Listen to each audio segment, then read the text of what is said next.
Chapter 6. Rafael. Darkness. Danger. I hadn't lied to the luscious American woman who'd captured not only my eye, but my full arousal. I was nothing but a monster prepared to snag her very soul. Structure. Organization. Those were my mottos, and ones I'd lived my entire life. I was unforgiving of everyone who dared break my cycle, including myself. Here I was, smashing every rule I lived by. All for a woman. She was even more beautiful than I'd remembered, her flaming red hair fitting her feisty personality perfectly. Sadly, she had no way of knowing she'd just been captured by the devil himself. A beast who took what he wanted without question. The feel of her was breathtaking, her body wiggling against mine. Even the spunk she'd used inside the confines of the bar had excited the hell out of me.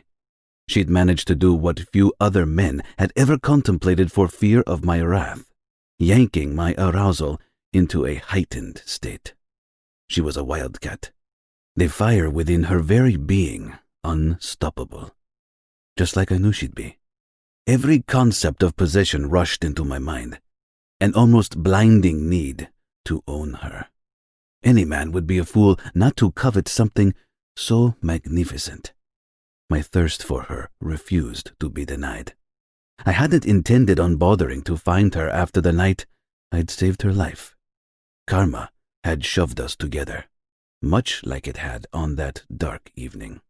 She'd simply been in the wrong place at the wrong time. The scam well known throughout portions of Galicia. Several young women had disappeared during the last few months, all to a slave trading operation the Los Charlines controlled.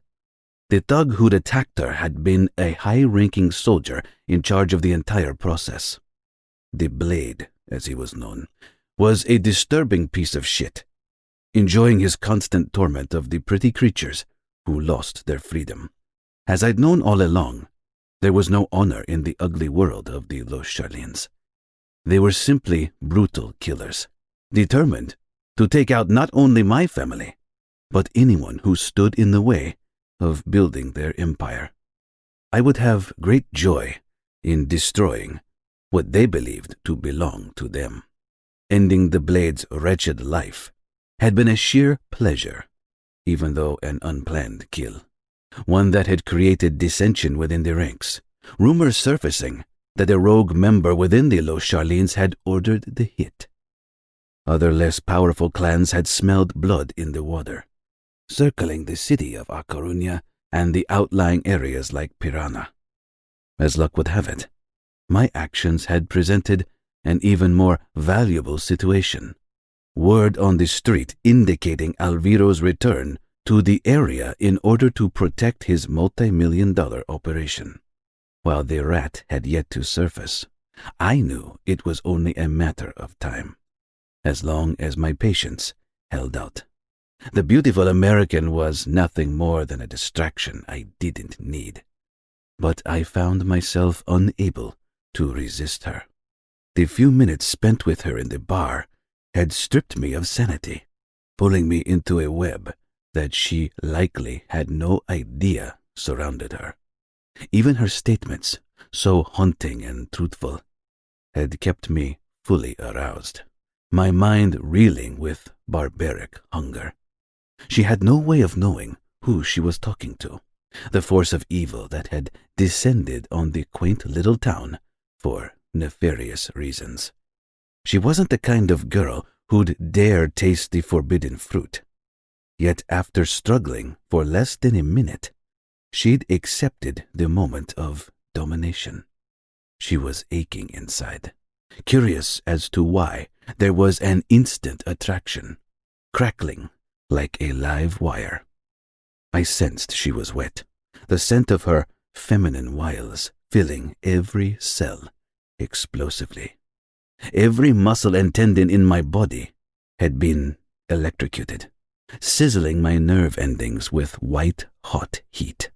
The night I'd saved her life, I'd almost taken her, my hunger exploding from the single sight of her. She hadn't been the frail, helpless creature that I would have anticipated.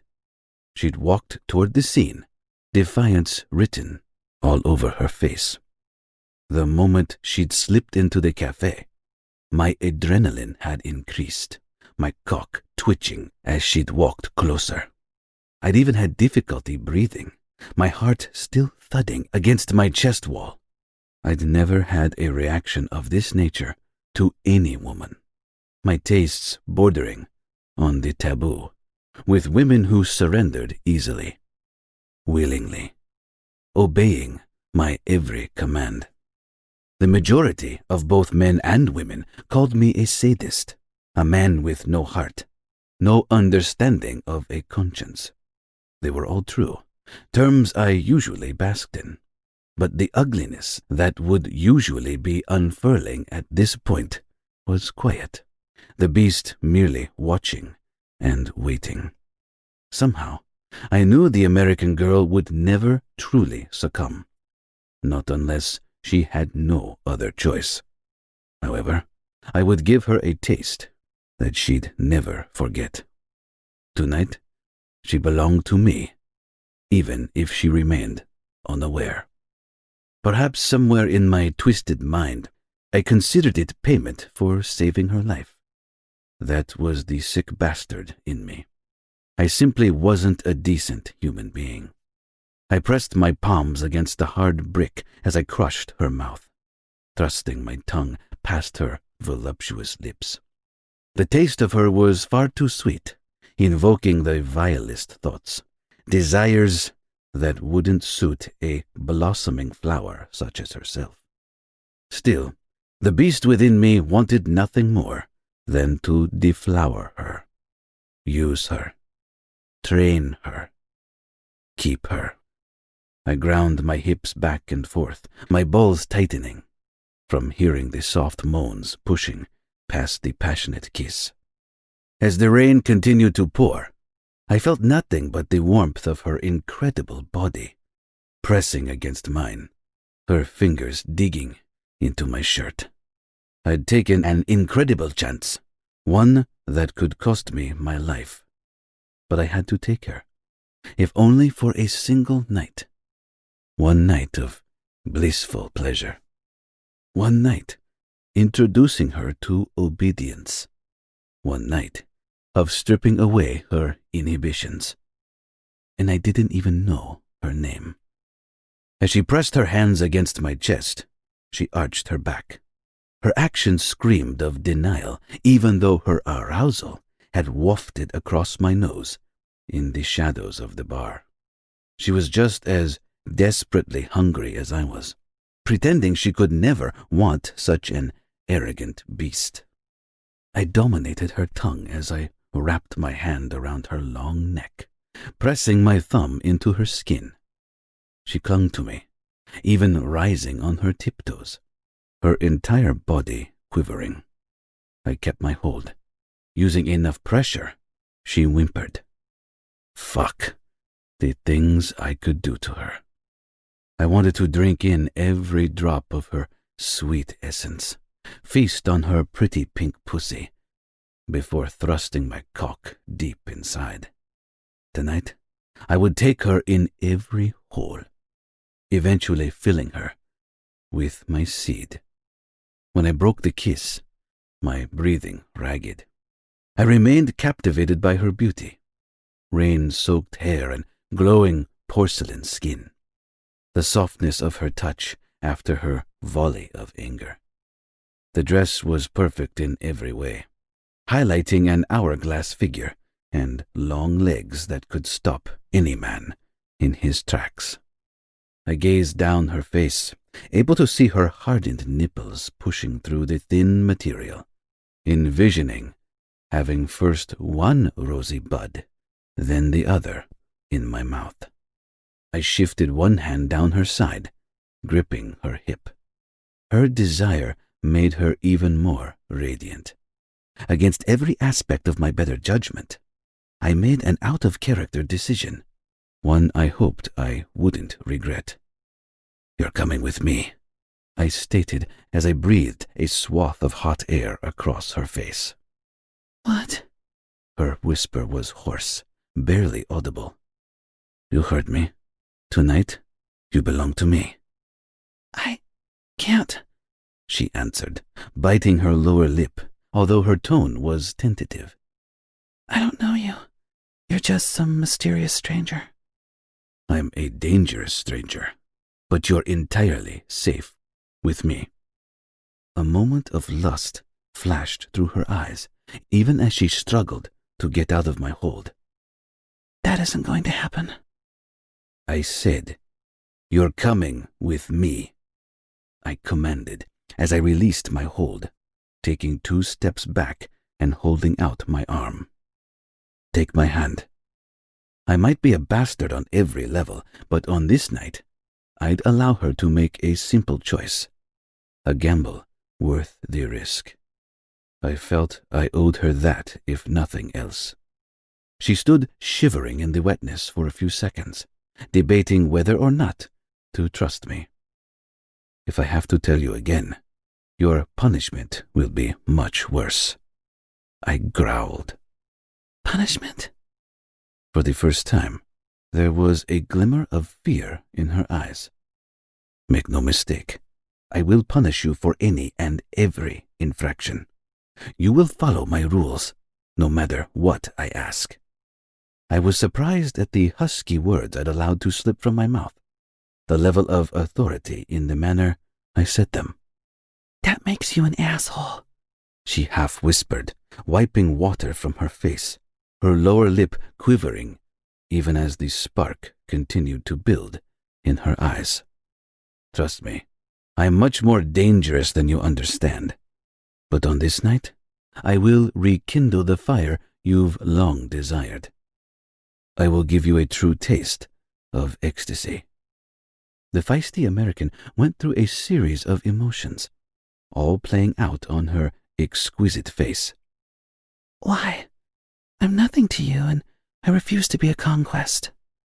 I laughed, her frankness and honesty more refreshing than I could understand. A woman like you is far more than a man's conquest. You should be his queen. The reasons are simple, at least in my mind. Because we were meant to be together. Because I crave every inch of you. And because you want exactly what I do. A full minute ticked by as the rain continued to fall. Our clothes and skin now soaked by the steady stream of water. There was no cooling off my hunger, no controlling my monster. She gave me a smug look before nodding, placing her hand into mine, every part of her body still trembling. This time from excitement. I took deliberate steps, moving past the scores of open bars and restaurants, all the while scanning the street for Los Charlene's soldiers. While I'd altered my looks in an effort to hunt Elviro, there was always a chance I'd be recognized, even in the darkness. That simply couldn't happen. A street war I didn't need. She remained quiet as I rounded the corner, her long legs able to keep up with mine.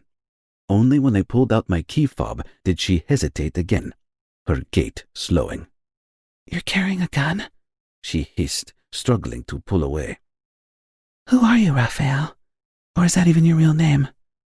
I merely gave her a stern glance, tightening my grip. I could hear her ragged breathing, could almost feel the wheels of her mind churning as she prepared herself to leave with a stranger. I closed the distance, keeping my voice little more than a whisper. I already told you, I'm a treacherous man, but I also happen to be the same man who saved your life in the middle of a crime-ridden area, in a country where you do not belong. I assure you that if I wanted to harm you, I wouldn't have bothered intervening. The words left my mouth before I could stop them, telling her both the possibility of risk and reward. Swallowing, she inched closer, staring me directly in the eyes. Oh my God. It was you. You killed him. Yes, I did. You were right to try and get away from him. Not only was he a heartless pig, but his plans for you would have altered your life forever. And I assure you, you do not want to know the details. There was no need to terrify her, no desire to drag her any further into the depths of the unknown. You sound as if you know the man. I snickered, shaking my head. The bastard was widely known. I make it my business to know every asshole around me. He deserved what happened to him. Interesting. You must live in a brutal world. You have no idea, sweet American. But that world is far removed from what you and I are going to share. To my surprise, she tilted her head, giving me a nod of respect. Thank you for saving my life. I appreciate what you did. I brushed the backs of my fingers across her cheek, a single growl escaping my mouth. I refuse to allow something of such great beauty to be tarnished. She dragged her tongue across her lips, one hand gripping my arm. I wonder who you really are, Rafael. Her words weren't a question, merely a moment of curiosity. For tonight, a man who owns you, a woman of great mystery herself. In truth, I hope she never found out. As I walked into the secure garage, I reached for the key fob, waiting until we were closer to the car before I pressed the button, the chirping sound drawing her attention. As we approached the Maserati, she exhaled. You really want me to believe that you're just a successful musician? She was shivering from being soaked, her hair hanging in her face. Even her makeup was smudged. But at that moment, she was absolutely stunning, completely unlike the various women who'd escorted me to functions. While there was a hardness about her, my instinct telling me she could very easily take care of herself, there was also an air of vulnerability, as well as distrust. Some asshole had done a number on her. The bastard deserved to be crushed like a bug if he hurt her. I snickered after issuing the jerk's death in my mind. Why the fuck did the thought bother me in any way? She wasn't some puppy I was taking home, nor would she be anything more than a wonderful break in my monotonous life. A moment of disgust rolled into me. The lovely young woman did indeed deserve better, but I wasn't going to be that man. Among many things, my sweet, I assure you that you don't want to learn about the majority of them. And what if I do? Be careful what you ask for. The world isn't a safe place. Oddly enough, She half whispered. that almost sounds like a threat. It was as if the girl could see right through me. I will never threaten you, I said authoritatively. I will never harm you. I'm going to hold you to that. She whispered. After easing her into the car, I carefully walked around the vehicle, darting my eyes back and forth into the darkness. Trust was difficult. Betrayal, a possibility. I'd purposely decided to come to A Coruña, initially alone. The house owned by our family, but in another name. There were no connections to the Santiago organization, no parade of enforcers for protection, possibly drawing unneeded attention. There were simply two of my men that I trusted implicitly. They would stay in the background, never making contact until Alviro showed himself. I'd turned myself into the very musician Savannah believed me to be, even cutting off a significant portion of my hair. What the hell? It had been time for a change anyway. I simply appeared as a starving artist instead of a kingpin's son. There was even a part of me that wouldn't mind remaining carefree, living a simple life. I laughed to myself. Danger was what I lived for. Living a simplistic life had never been in the cards. Satisfied there were no soldiers lurking in the shadows, I opened the driver's door. If the Don and his sources were correct, Alviro would arrive within a day or two. The planned business meeting leaked to a well-known informant we'd used often. At this point, I was simply lying low, waiting for Calleja's arrival. Alviro was a creature of habit, his enjoyment of music almost always bringing him to the cafe. If so, he would have a significant surprise awaiting his arrival. I settled into the driver's seat, starting and revving the engine. She remained tense, staring out the windshield as I pulled the car onto the street. While there was no reason for me to know anything about her, I was intrigued why she was in Spain. However, tonight wouldn't include talking, and definitely wasn't about romance. We both knew it. This was about something more carnal in nature. Is your name really Rafael, or are you merely playing a game? I smiled, hearing the tenacity in her voice. I very much appreciated a strong woman, even though every ounce of my being wanted to break her. I never play games, Savannah. I have no time for them. My name is Rafael Santiago, son of a brutal man and an adoring mother. A brutal man? You say that like it's a thing of honor for you. I assure you that it is. This is Spain, a country of great heritage. Our family is the most important thing in our lives. We value loyalty and honor above all. Loyalty? Honor?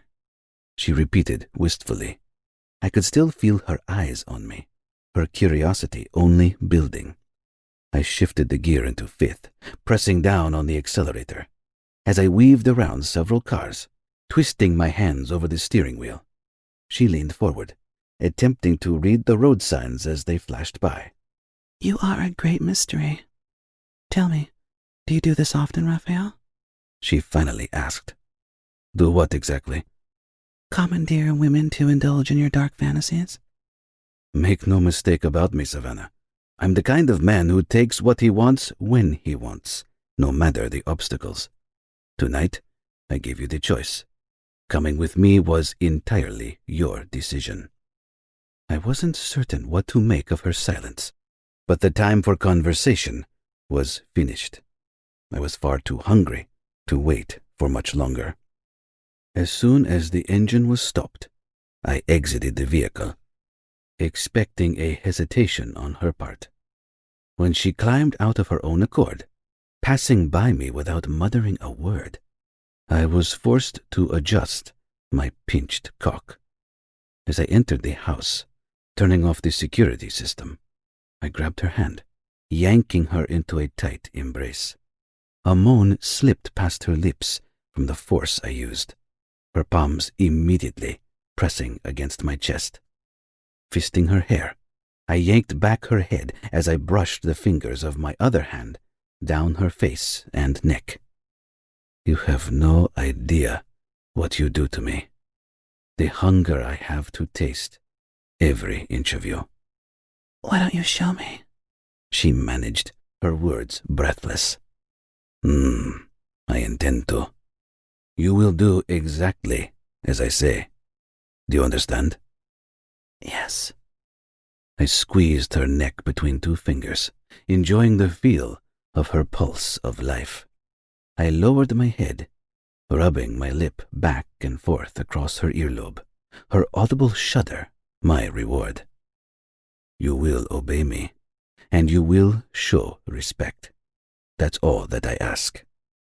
I nipped her ear before dragging my tongue roughly down the side of her neck. Yes, sir. She slid her hand up and down my chest, her fingers crawling dangerously close to my cock.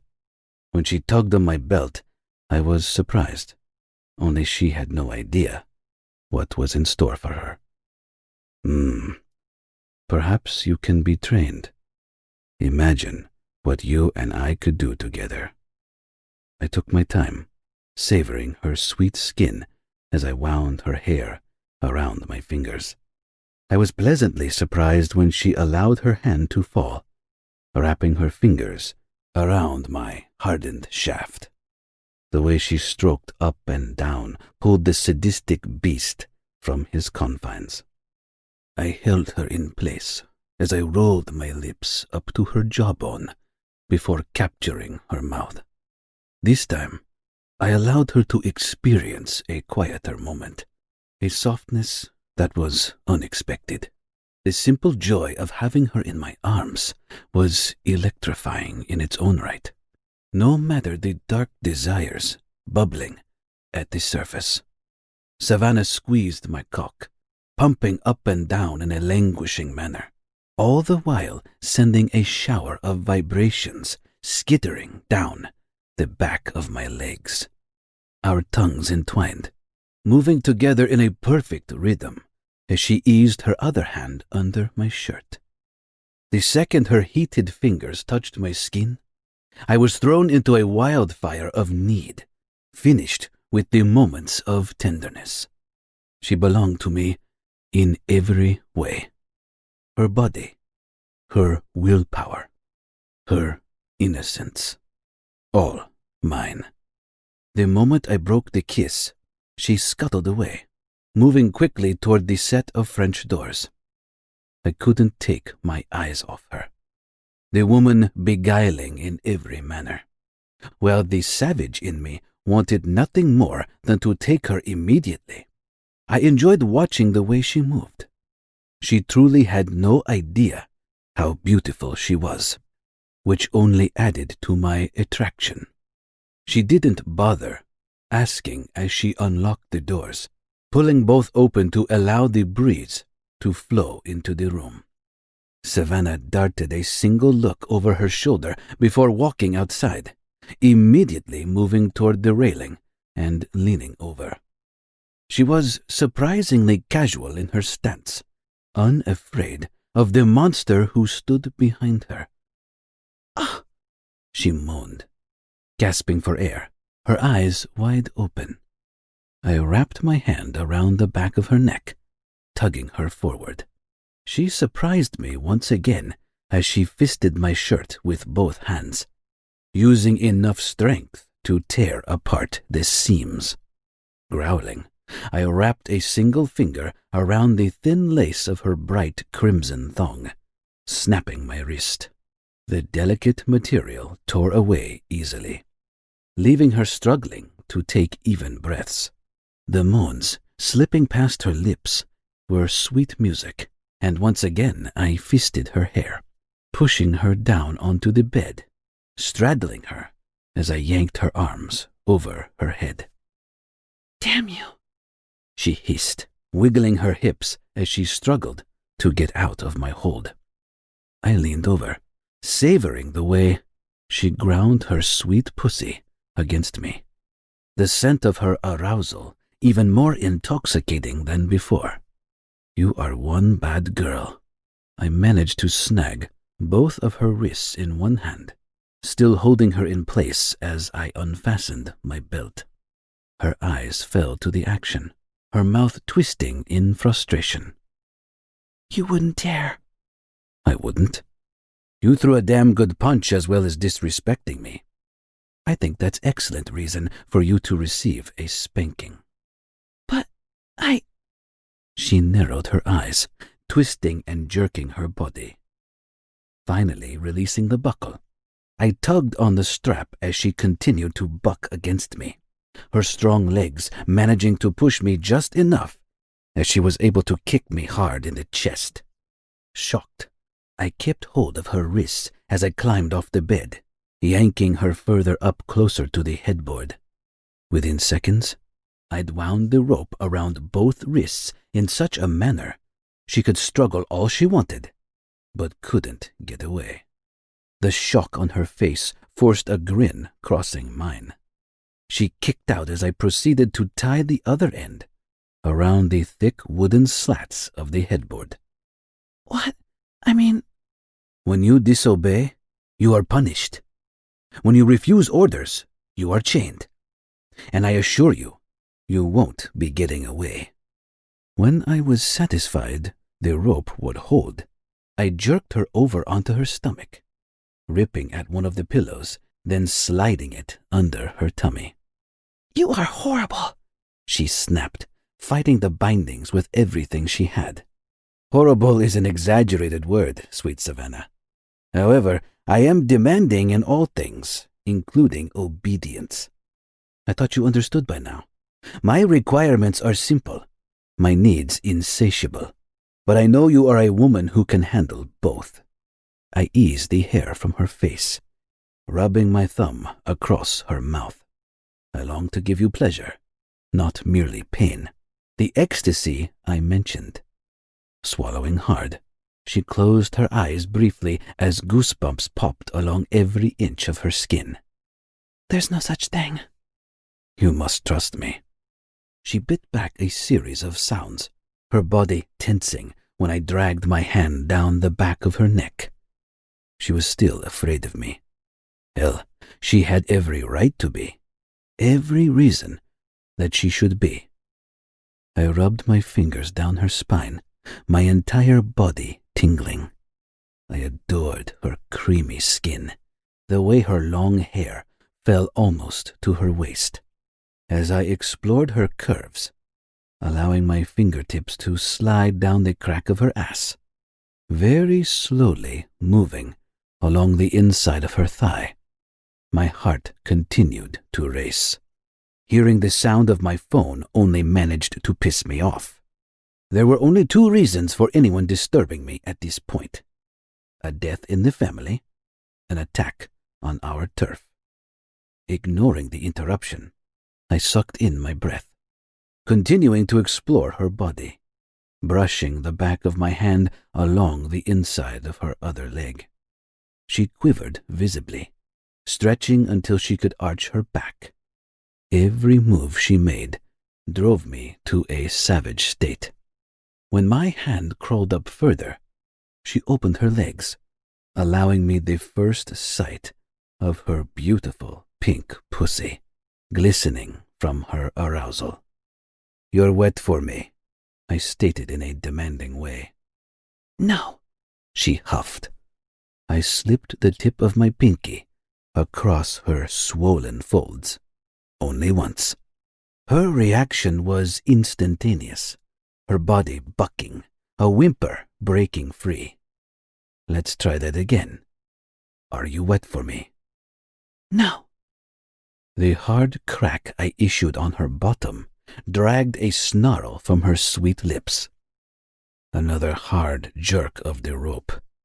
The creaking sound as she twisted the tightly woven strands gave me a smile. She was a little hellion, a bucking bronco. I smacked her bottom several times, moving from one side to the other, enjoying the almost immediate blush that bloomed on her skin. Even my palm tingled from the force used, creating a wave of sensations crawling all throughout my body.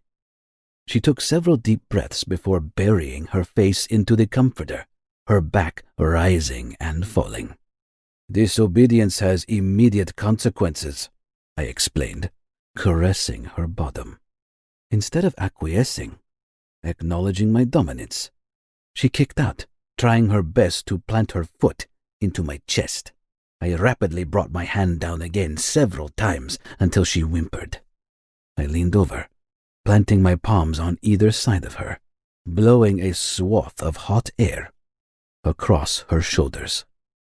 I whispered in a dark and dangerous manner, allowing the words to linger. Punishment is vital. That much I can see. I will only ask you one last time. Are you wet for me? She gritted her teeth and clenched her fist, fighting her attraction even as her body continued to betray her.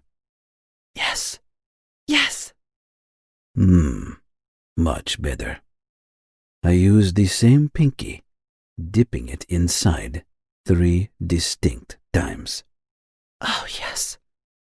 When I pulled my hand away, she snapped her head, her eyes imploring. I think you've had enough. Until you learn.